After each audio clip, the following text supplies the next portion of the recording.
Welcome to Good News, Bad News. I'm your host, Davina, and we have with us today... Isaac. And Jai. And we're bringing you good news, bad news, all the news that you might have missed during this week. Who's gonna serve us up some tasty news this morning? I don't know about tasty, but I've got a story for you. Police in Vietnam have shut down, get this, a condom recycling operation that was going on. Oh! They confiscated 800 pounds of recycled condoms.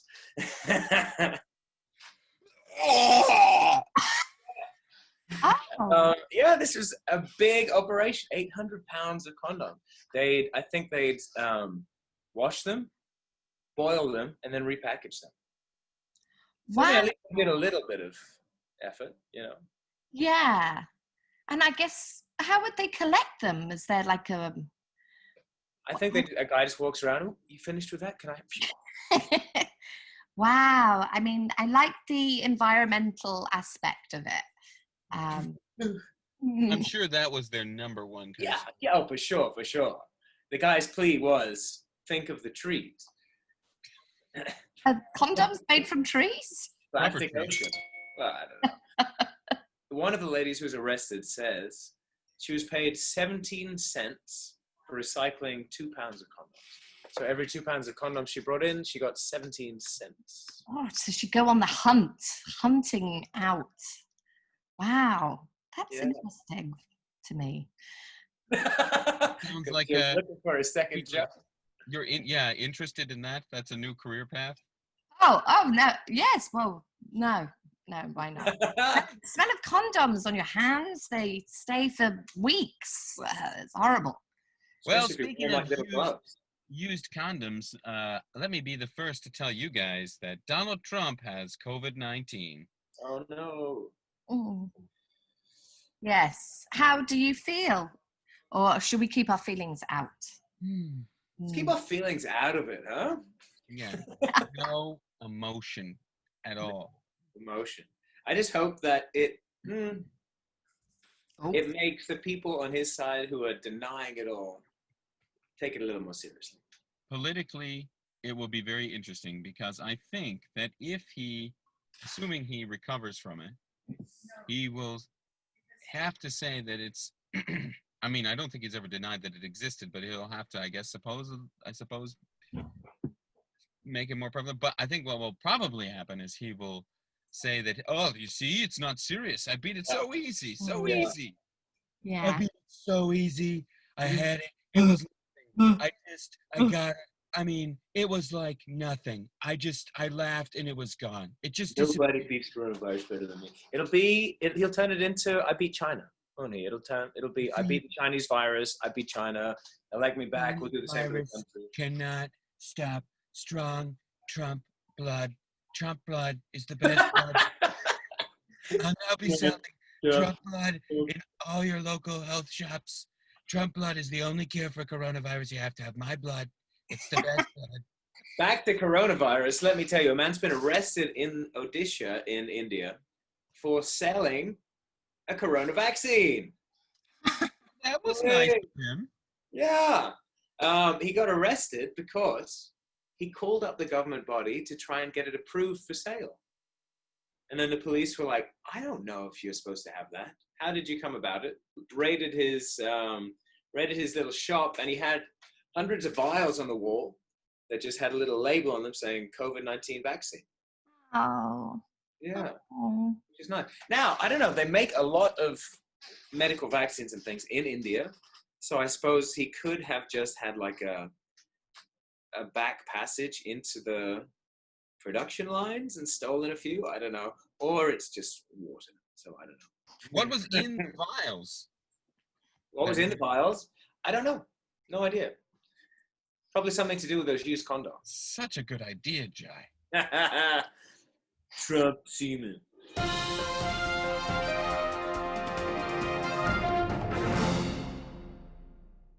There is an amusement park in Japan that has recently created a ride where you zip line into a giant Godzilla's mouth. I love it. So if you need a little break from the crushing, brutal, oppressive reality of the world, you can go to Japan and zip line into Godzilla's mouth. Oh, good. Is it? Sounds awesome. Yeah. Is it a free zip line, or are you strapped in? Is it like a dangerous kind of deal? I didn't do a safety check on this, but I'm assuming zip line you probably holding on, but I bet they have a harness, a safety harness. Why are you miming a noose? Safety harness. Wrap it around your neck and you're really safe. Yeah. That reminds me of those bridges. I think they're mostly in China where they're like, broken steps or whatever, and they strap you into like a cable that goes across. So you're kind of walking across this death-defying thing, but you're safe because you're strapped into this harness. But I saw a video where a guy was like, "Oh yeah, this is fun," and he just ran across, and the harness wasn't locked in. He thought it was in. Holy shit! Got to the other side, and then he turned around and realized that the thing was never hooked on. He's never been so brave in his life. Oh, wow. Have you seen those bridges in China where it's LED panels? And I think it's got like cameras on the other side, so it looks like it's a glass panel, and then it just starts cracking and things under your feet. It's hilarious because what's great about that is you see what people are really like. Yeah. And so when like you could go there with like your partner, your intimate partner, and see, like in that moment when the panel cracks, do they reach for you? Do they try to push out of the way, or to save you? Or are they like, get, you're blocking me, I have to live? Have you seen Force Majeure, that film? Mm-mm. It's about this idea. Yeah, it's very good. They're in Switzerland on holiday, a family and the kids, and there's controlled avalanches coming down the mountain, right? And one of them comes it's bigger than the rest, and it's coming a little bit closer, and the dad's like, "Oh, it's fine, don't worry about it, this happens all the time." But as it gets closer and it doesn't look like it's stopping, he picks up his phone and runs and leaves his wife and 2 kids, right? Oh. It turns out it is fine, right? But it was a close call. And the rest of the film is just about how they deal with that. Wait, what did you say the name of this movie is? Force Majeure. They did a US remake. They did a US remake recently. I saw the remake. Okay. Yeah. Who was in the remake? It was Will Ferrell and Julia Louis-Dreyfus, but it wasn't like a comedy. It wasn't a Will Ferrell brand comedy. More like his turn in Stranger Than Fiction. If you ever saw that movie, it's like more like comedy, more serious. Okay. good movie. Wow. Yeah, it was interesting, but it's like that actually is the plot or the B plot to a lot of movies. Like what was that Rock movie? The Rock. San Andreas, I think it was. And the wife was remarried to another guy, and then that guy ended up like piecing out when the push came to shove. And then of course he got his comeuppance.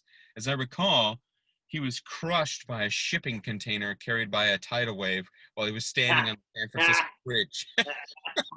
Wow. How good.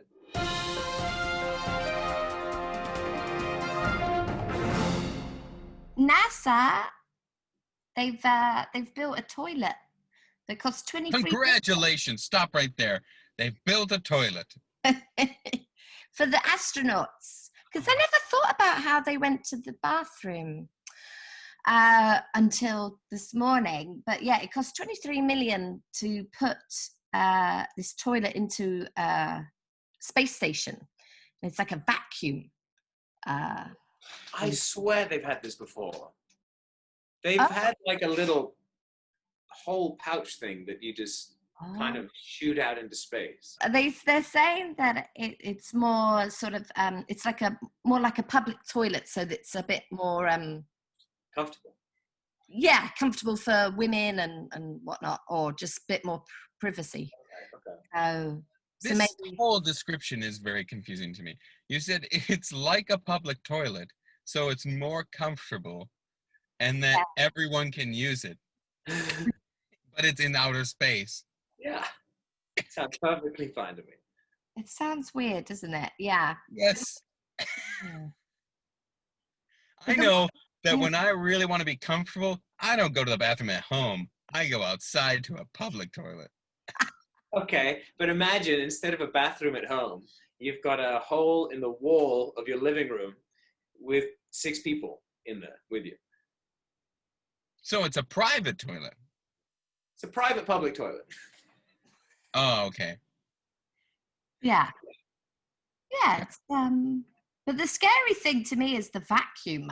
I feel like I would get that wrong if I was in space. Your toilet doesn't have a vacuum now. No. Mine We don't have does. a toilet. We use a Dyson. I think it'd just be like a plain toilet, right? You know how they kind of suck it out. I was terrified when I was a kid. Oh yeah, that noise is so brutal. Is there any scene in some horror movie where like a plane is possessed, where a person gets sucked out through the toilet? Guaranteed. Like There a really should be. campy, Plane. kitschy horror movie. Yeah. What would it be called? Some like airline code. It'd be like UX666 or something. Yeah, that's 5666 or something. DEV666, something like that, right? that is perfect. I'm writing this movie. And the twist at the end is that the one person who makes it, like defeats the plane, the plane lands and they realize that they landed in hell and they've been dead the whole time. Whoa. Oh, we forgot. I'm reporting from the field